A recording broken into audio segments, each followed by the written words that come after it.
It's a pleasure to have Ben Shapiro on the program, and he's got a new blockbuster book out, The People versus Barack Obama, the criminal case against the Obama administration. Ben, how are you, sir? I'm doing as well as I can in an elected dictatorship. How are you doing, Mark? It really is, isn't it? Explain that briefly. I mean, it just feels like the executive branch has no check on it. President Obama can literally strangle you or me on national TV right now and pretty much get away with it because Harry Reid's in charge of the Senate. He's not going to get impeached. He's not going to get criminally convicted in the Senate. And there's nobody to stop him. And at this point, I'm wondering exactly where the constitutional checks and balances that used to exist went. I mean, you're the one who's been on top of it before anybody, Mark, when you say we live in a post-constitutional era. There is no question that whatever the founding fathers had in mind in terms of checking and balancing the executive branch, it's completely gone. And yet you believe and you argue there is a criminal case to be made against him, whether or not it will be made against him, and you think it's pretty open and shut, and it's a pretty long case, isn't it?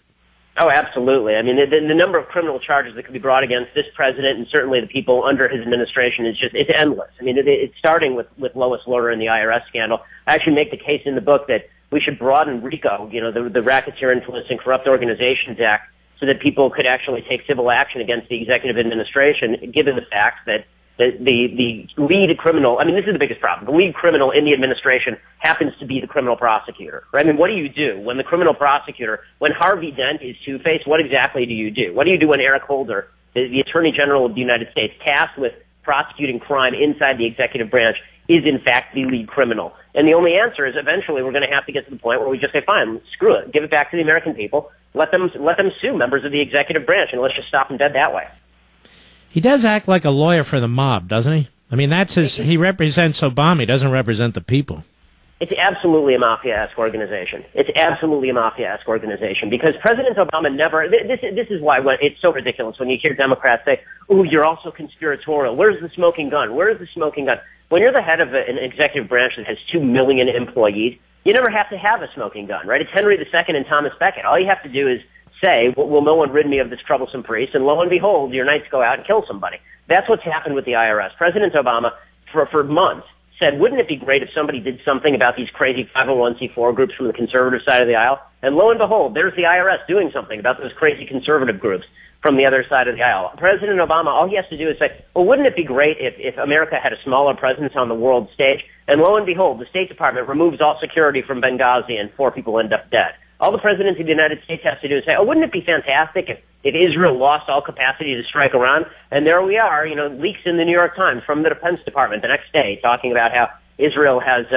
secret deals with different countries to allow them to hit Iran. This administration is criminal. There's never going to be any direct line because they're clever enough not to let there be a direct line, or if there is, then the hard drives suddenly magically disappear. It is astonishing that we live in honestly, the best place, if you're a criminal in America today, the best place you can be is someplace in this administration.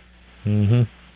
The book is The People versus Barack Obama. Its author, you're listening, is Ben Shapiro, a very, very sharp young man, as you can tell. And by the way, you have your own radio show. Tell everybody where it is.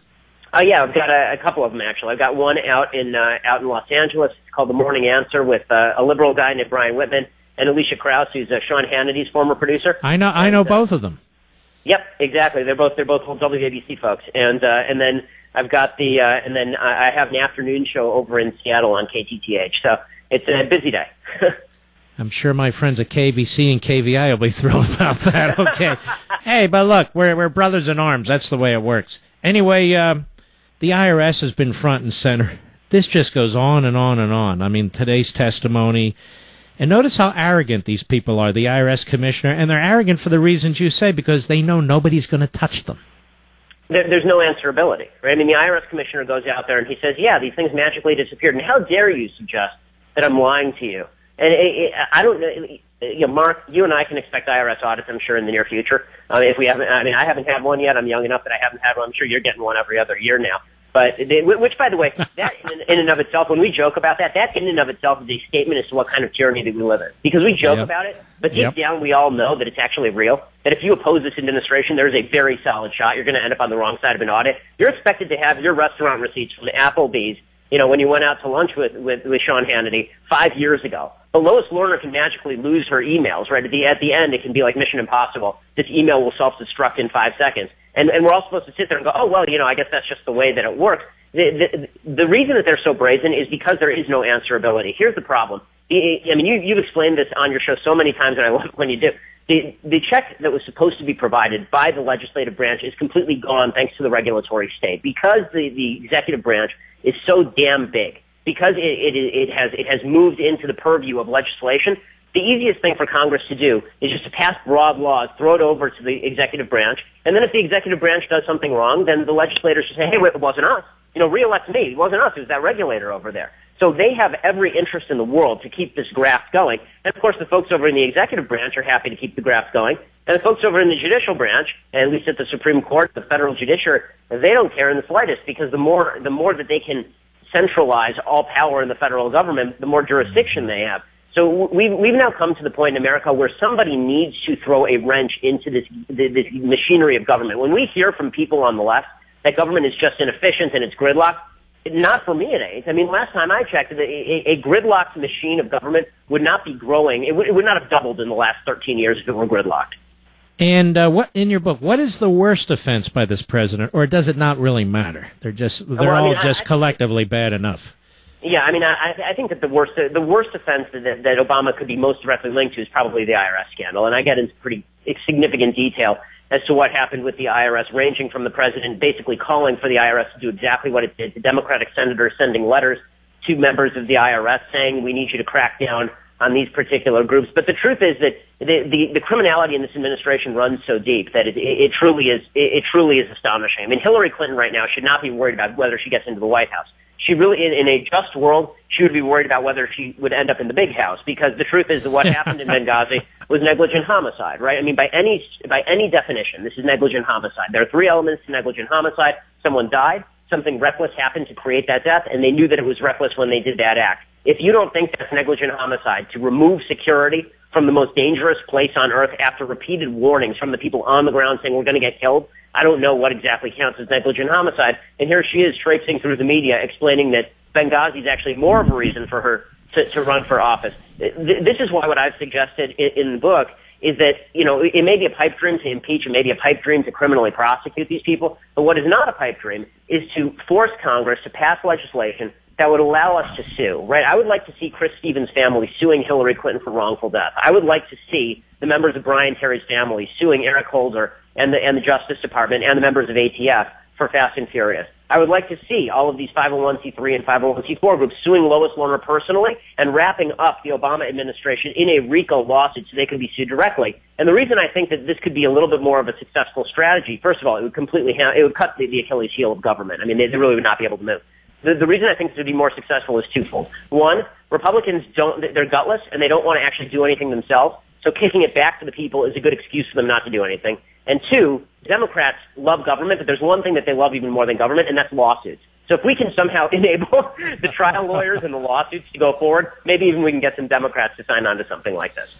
Well, I don't think Obama would sign it, though. You'd have to make it like prospective, I'm guessing.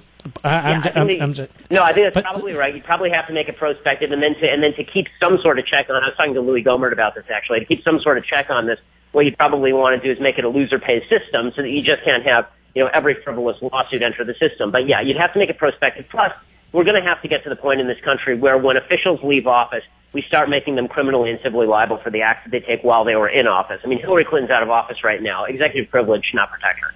The book is The People versus Barack Obama. Ben Shapiro. Ben really wants to shake this up, and he wants to hold these politicians to account. I don't blame him. And you don't have to agree with me, Ben. I feel like from a structural, systemic point of view, we're not going to get a fix out of Washington, that they've designed this, they like it, they continue to move in a totalitarian direction, and the power has to be brought back through the state legislatures under our constitutional system. I don't see these people fixing it. Do you? No, I agree with you. I think that until the states stand up on their hind legs and begin to take power back from the federal government, I think we're in serious trouble. And there is a history of doing that in this country.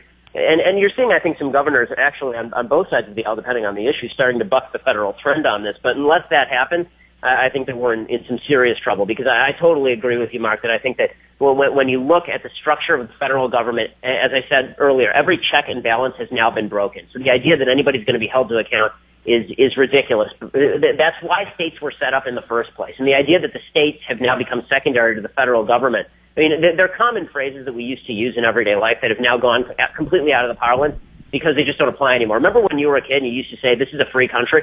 Yeah. It's been years since I've heard anybody say that because it just ain't anymore. It really is not a free country. And until we force the state legislatures, until we force our governors to stand up to the federal government, I agree with you. This is going to continue. And I'm not sure that it matters who we elect to Congress. Folks, this is a great book. It's Friday evening. Some places it's Friday night. Now's the great time to get it. The People versus Barack Obama by Ben Shapiro. The criminal case against the Obama administration. Go to Amazon.com, any major bookstore, on my social sites. Hundreds of thousands of you on the Mark Levin Show Facebook, Mark Levin Show Twitter. I strongly encourage you to get this book. Ben, great job, man. I appreciate it myself. Well, I appreciate everything you do, Mark, and there's nobody who's a stronger fighter for the Constitution and the restoration of it than you are, and I appreciate what you do every day. Well, God bless you, man. Really appreciate it. He's got a great website, too, and he contributes to Breitbart, and